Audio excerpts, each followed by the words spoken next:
Hello and welcome to this week's episode of the Key Point, which comes your way every Tuesdays and Thursdays at 10:30 a.m. and 5:30 p.m. Catch a repeat same time on Sundays. And on YouTube is a New World TV, the Key Point playlist, as well as on Facebook, Key Point with double I. I have on the show today Mr. Ashil Nangbon Bombom Combat. I don't know if I got the name right. You got it perfectly right. Thank you very much. Who is a business growth expert, and also Mr. Harold Koda. Yeah. Hope I got it right too. Exactly. Who is a strategy and digital transformation consultant. You are welcome to the Key Point. Thank you for having us. Okay, so we are going to talk today about scaling up a business through technology, which is a strategic process actually that can significantly enhance efficiency, productivity, and market reach. But I have the experts in the studio with me who are going to enlighten us, give us more insight, share some of their experience with us on the topic for today. So without wasting much time, let's go straight to the very first question, because we are talking about entrepreneurship. So someone will ask the question, what is entrepreneurship? I'll start with Mr. Ashil on this one. So you are going to give us your understanding of entrepreneurship, a startup, and a business. Okay. Thank you very much for having us. And I always appreciate all what you guys are doing, right, to amplify the right information, okay, to the audience. And, jumping straight to the answer, I think for us, and I've been saying this the same way on other programs on your channel, for us, entrepreneurship means you find problems and then you offer solution to those problems. And as human being, we have been born as entrepreneurs, because any human being facing a problem is naturally called to find a solution. And a business exists because people have problems they don't want and looking for solutions they don't have. Is I think around the 20th century, I think, that an economist, Jean-Baptiste Say, changed the meaning of it. And the way it's being now sold to us, it doesn't actually take in account people just like you, all the work you're doing. There's a lot of finding solution to problem you're offering, right? Exactly. Does that make you not an entrepreneur? Exactly. So for us, entrepreneurship start at that base. A startup, so with your idea, with your solution, right? A startup, just like the words actually say it, right? Exactly. You're just starting up something, right? And then building a business now is totally you building a legacy. So for this answer, I think I would like to offer the audience here to continue or to make a differentiation between entrepreneurship and building businesses. Yeah. Because the mistake we're saying is like people thinking that, okay, I'm an entrepreneur, I can build a business. And we can see a lot of those results, which I will let maybe Harold add something to it. So back to you on this one, the same question. What is your view or perception about entrepreneurship and startup and business? Yeah, I think Ashil is really, right on this, because entrepreneurship and basically managing a company, it's something completely different. We have out there some people who are really great entrepreneurs. They can have an idea, create a solution, and launch a business, but after that they are not good at all. Okay. So it's very important to make that difference. And basically a startup is when one or many entrepreneurs come up together to launch a new company, but focusing on a specific service or product. So that's the uniqueness of a service or product. That's what makes the startup. Mr. Ashil started on early by saying that someone can still build up a business or create a business but may not be able to handle it, which brings me to my very next question, because the clarity you just made is very enlightening. It's something that I myself has learned something from. So what are some of the challenges in terms of entrepreneurship that when some people indulge in some of those things, it can make them maybe move away or default in the field of entrepreneurship, probably lose their business or have difficulties? Okay, I think I will shoot for two answers for this one, and allow me to be specific to our continent issues, okay? I think the first big challenge I see is all the financial aid that is being sent and all the programs that are being built around entrepreneurship and promoting it the way it is. Let me explain. Okay. When you start building a business, your revenue, the profitability of the business is the key element to actually keep the business ongoing. Exactly. Okay. Now, what we are noticing over years is that when people are just counting on donation, or counting on ads, or counting on just funding, right, coming from so-called developed institutions, right, they're not functioning based on the principles of having revenue, making expenses, and then taking out the profit that will actually allow you to grow the business.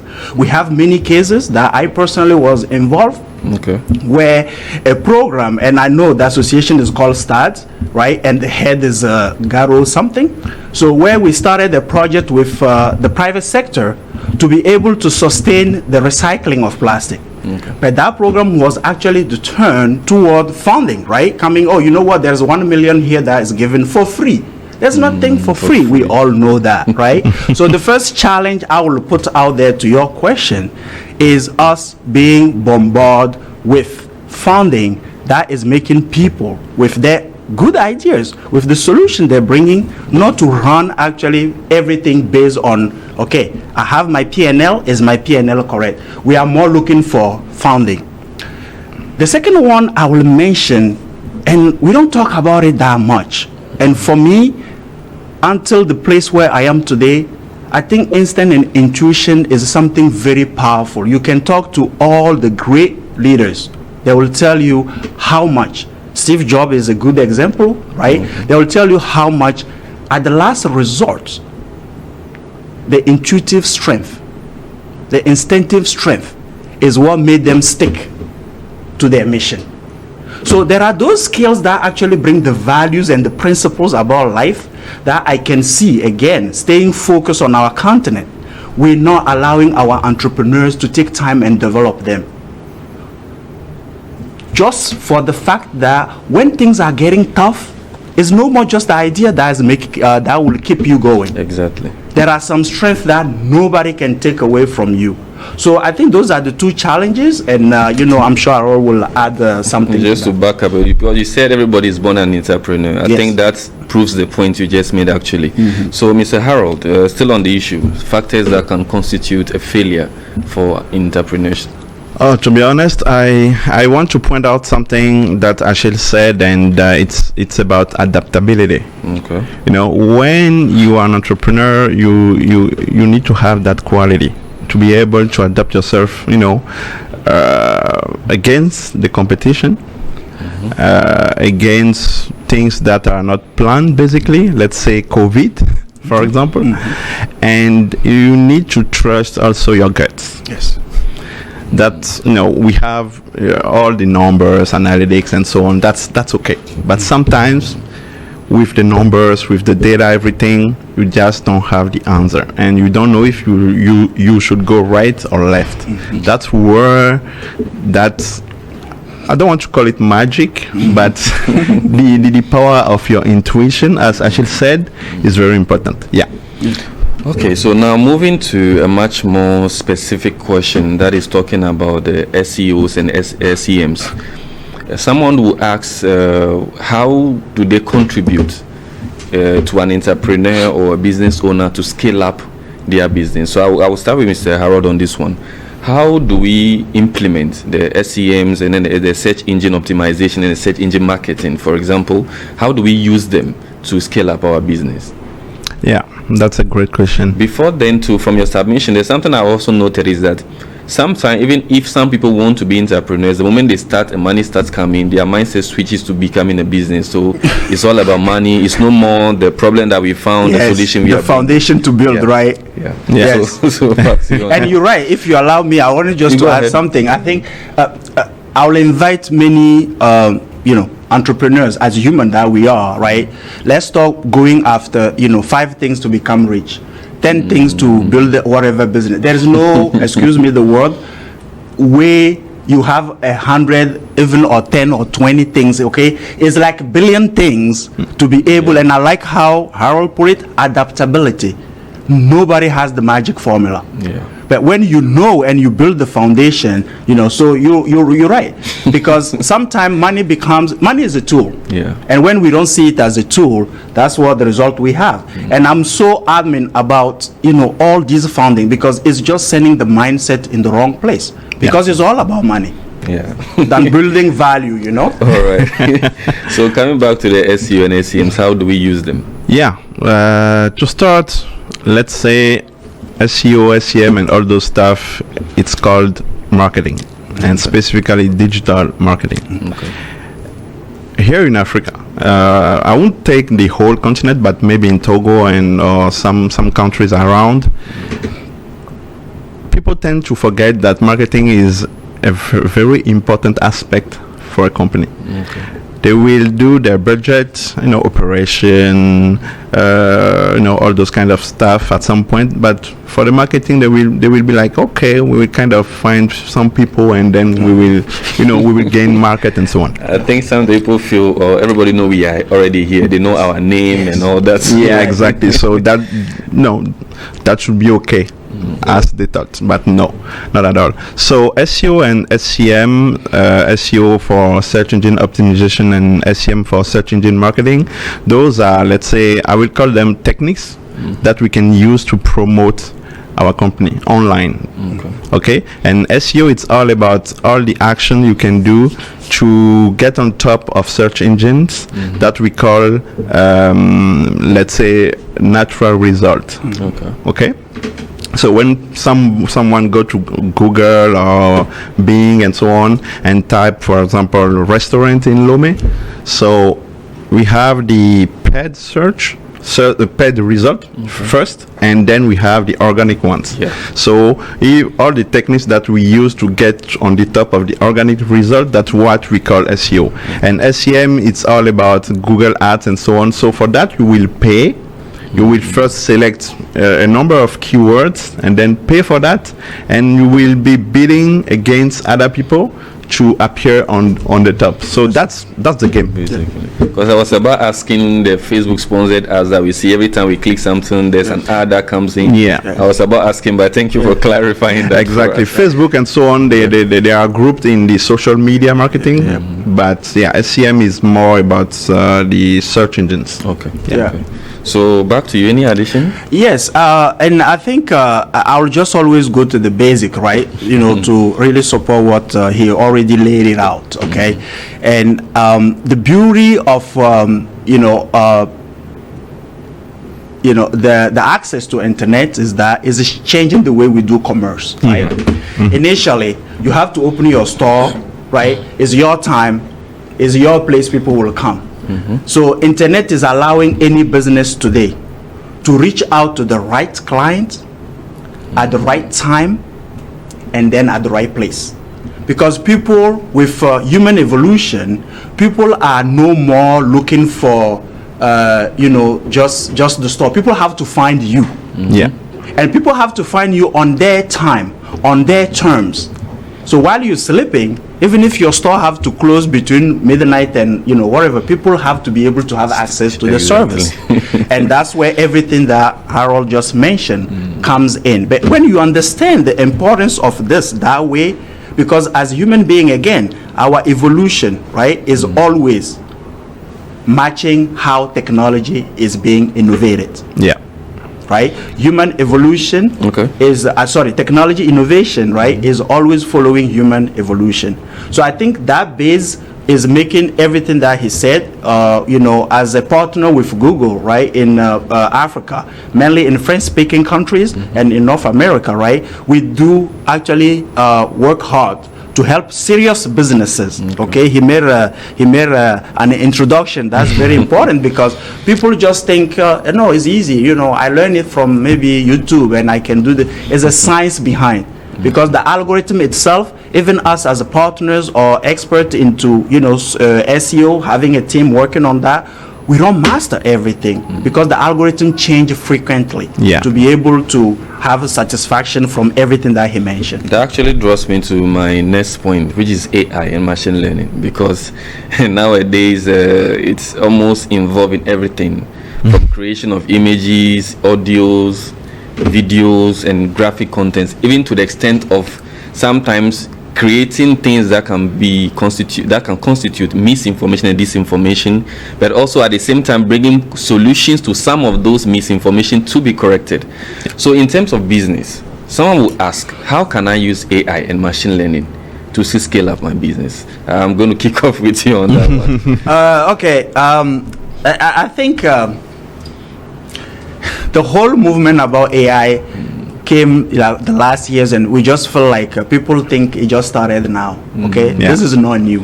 Okay, it started decade ago, right? You're talking even just with Google Map, right? Siri here, and right. So it started years ago, and I would like to mention here that really I invite people to to be careful and really specify. We are talking about generative AI. Okay, because artificial intelligence, this thing is not as intelligent as we think at this point. Okay, right? That's where machine learning comes in. Now, I'll picture this very quick. Remember, I said innovation in technology just follow human evolution. Exactly. Okay, so when we are born, all of us sitting on this at this presentation right now, right? We started like as small as the needle hole, right? That's what it said. And the DNA actually manage everything. Exactly. And the DNA is exposed over years from childhood, right, to experiences that now the DNA start learning. That's why if I start walking, I'm not walking straight, right? I'll be having tumbles and all that. And then when my DNA pick up the thing, I walk normally, and it's normal, it's natural, right? And then progressively with the tissue, the cells, the organs that are built, they collaborate to be able to keep us healthy. Now let's bring this to AI that you mentioned. At this point, AI machine learning is helping us teach. Is helping us expose machines, right, to all those experiences. And hopefully, progressively, maybe during our lifetime or not, right, or not, we'll reach that level where the machine can, So, going back to business, these are tools. I would like to really emphasize on that. Tools. These are tools, and tools are nothing when human beings start actually using them. We all here we have knife in our house, right? Somebody can use the knife, do something bad. Somebody can use it for good, right? AI, machine learning is the same thing. All will depend on how we as human beings we're using them to be able to scale our businesses, like you said, because there are tremendous opportunities today that the AI is offering. And I would like to tell everybody who's being concerned, young people who think that the jobs will disappear for people who are not keeping adaptability, okay, to the situation. So that's what I will say for now about that. I like the approach because it's not so focused on the business per se, but more into the understanding of how it can be used. Anything you want to add before? Maybe I can kind of answer more specifically your question on how AI can be used. And first, let's say what AI is really bringing to the table is that ability to people to save time on what they usually do. So the first thing AI can bring to the table is the automation. That AI can really help companies save time by automating so many tasks. Doing reports, reading dashboard documents, executive summaries, and so on. AI can also help to optimize our processes. That's really helpful, because we know in businesses, once you kind of master your process, at some point you need to hire people when you scale and so on. So that's where AI can really help you do many stuff. I won't go like specifically, but let's keep it that way. And maybe my third point will be customer service. That's something also many companies here in Africa, for them is like, no, it's not that important. As long as I can bring you a service, it's okay. But when there is a real competition, that's where we see the importance of customer service. And with the generative AI, for example, on e-commerce website and so on, you can just install that, and your AI can have a chat with your customer, answer so many questions and so on, take I don't know, rendezvous and so on, all those kind of stuff. So yeah, with those 3 points, I think you've done justice to the question for me. So now moving now to cloud computing. Because sometimes I just actually got a pop-up on my Gmail asking me to buy an online space because my storage is full. Now let's come into businesses. For example, if you want to grow up, I mean, you've probably deployed the SCM and SOMs and stuff. How do you use the cloud computing to scale up your business? And also, what types or different types of cloud services are there that entrepreneurs or startups or businesses can use? I'll start with you on this.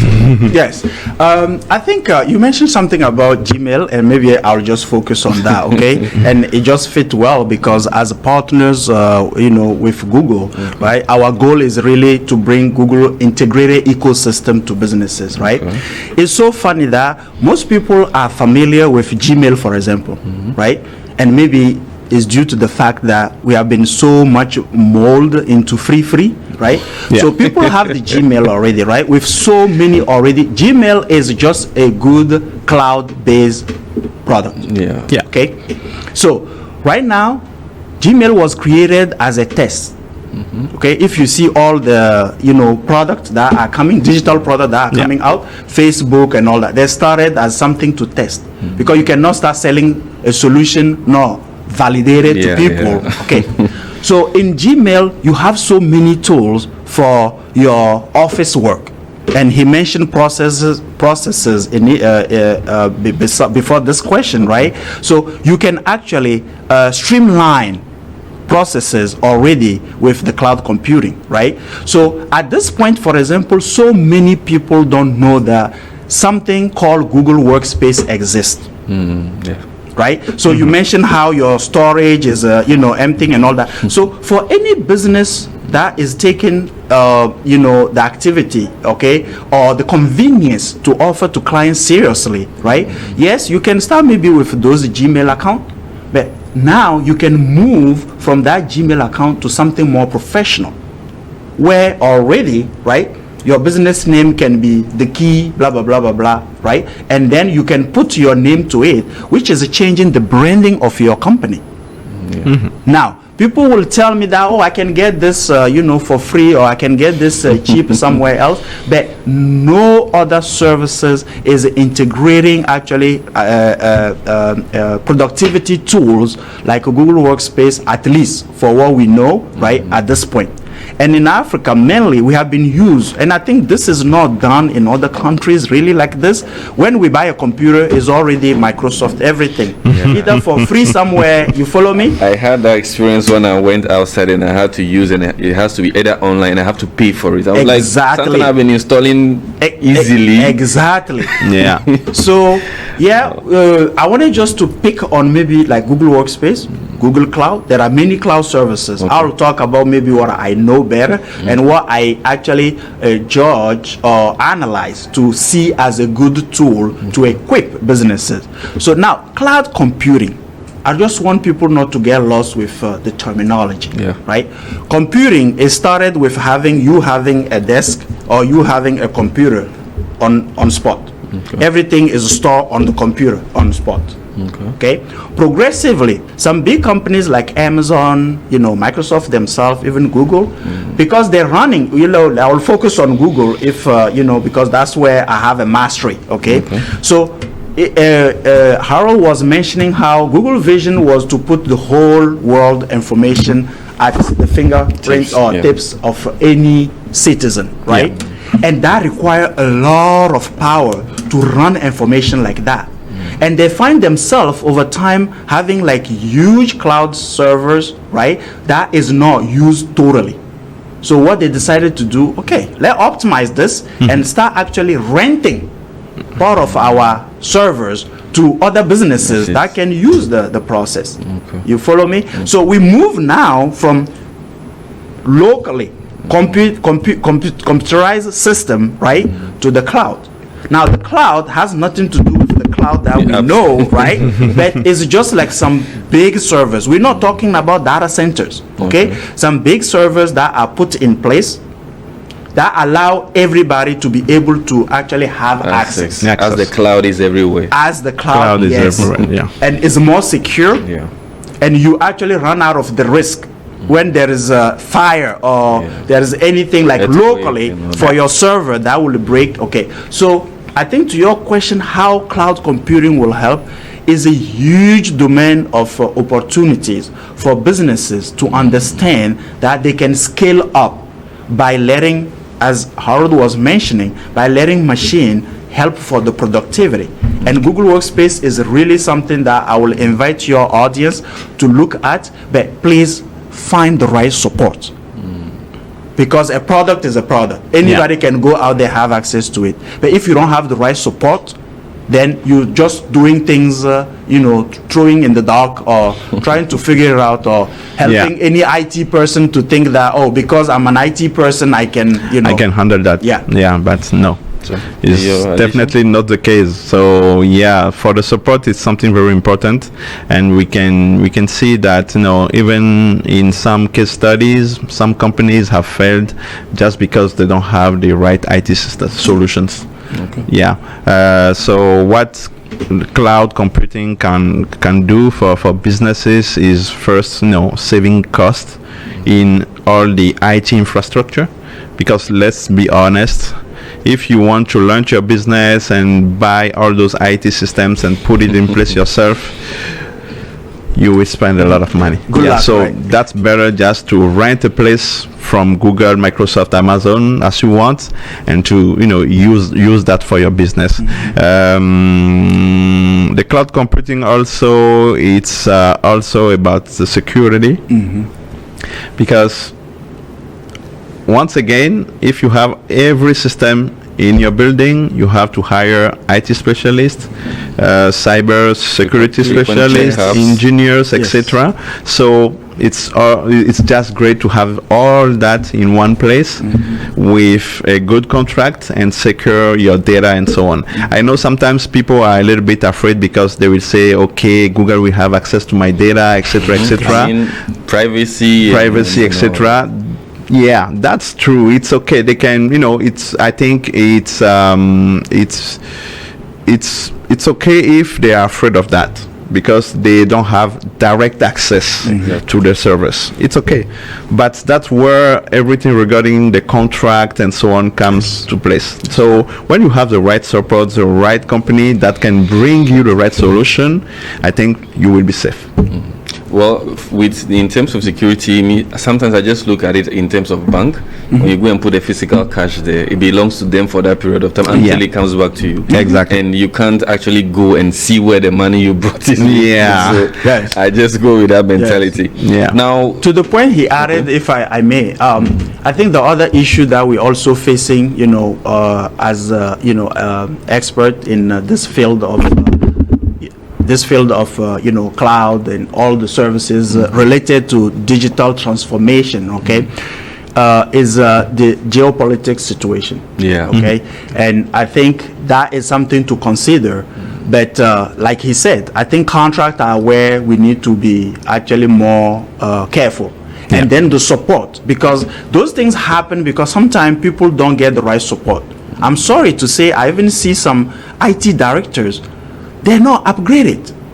People are still like, oh, okay, because that's the only way also people can, make their own money too, right? I need a server in the office, because then you go out, buy the hardware, you go out to find maybe the service provider and all that. But we have to be able to understand that, again, technology evolution is following, or technology innovation is following human evolution. We don't want to stay behind. We want it or not, cloud product, cloud services, cloud computing is here to stay. How can we go around all those problems?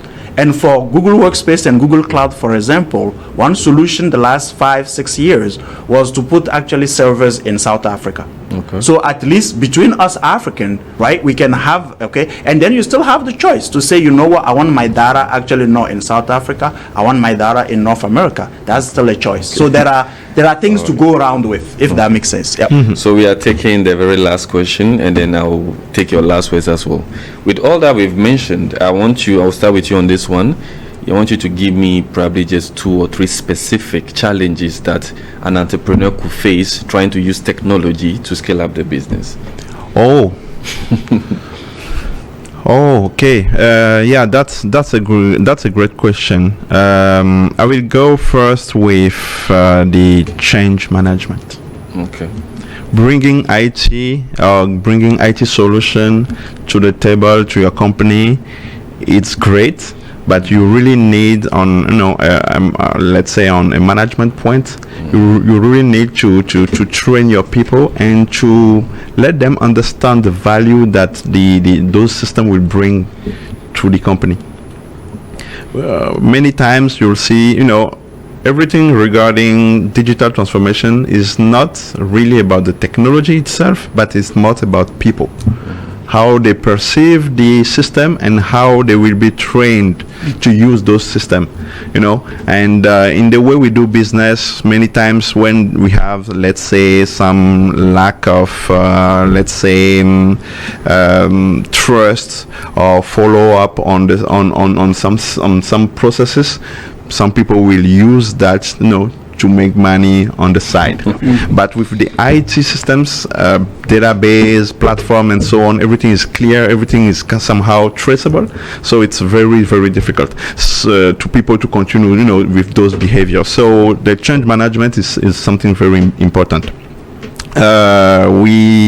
We've been talking about the security aspect as well. So you can have a solution in the cloud. There is a security aspect on where those servers are, yes. But you also have a security issue inside your company. That's right. So people should be aware about, opening every emails, for example, all those kind of stuff. It's kind of dangerous. So train your team, let them know, all those aspects, and I think everything should be okay. Okay, thank you very much. I'll take your last words as well as maybe 1 or 2 challenges. We are behind time. Okay, he touched upon main ones, and I will emphasize on the mindset. Okay. For me, the mindset is accumulation of beliefs, and I'm mentioning this because people are still afraid of technology. I remember when internet started, everybody was saying this is evil, this is this. Okay, COVID came up, even churches were using internet, streaming, even Bibles and stuff. Thank you. Right. So I want to invite not now just entrepreneurs, because they just find a solution. Mainly people who are thinking of building a legacy through business to really change, like you said, the mindset, which is accumulation again of beliefs that they need to get rid of. The free, for example, is a belief. There's nothing free on earth. There's always something behind whatever you receive. And if we don't be careful and we're just going after free, we're not putting in our business model, right, all the costs that need to come with the profitability of the business. Because the day the free is no more there, the day the agenda of the free stopped, your business will disappear. You are done. Back to zero. And again, I'm saying this because we see so much happening in that direction. It's not one organization, it's like many of them. How many organizations we take, for example, in Togo, are built every year, are open, created every year.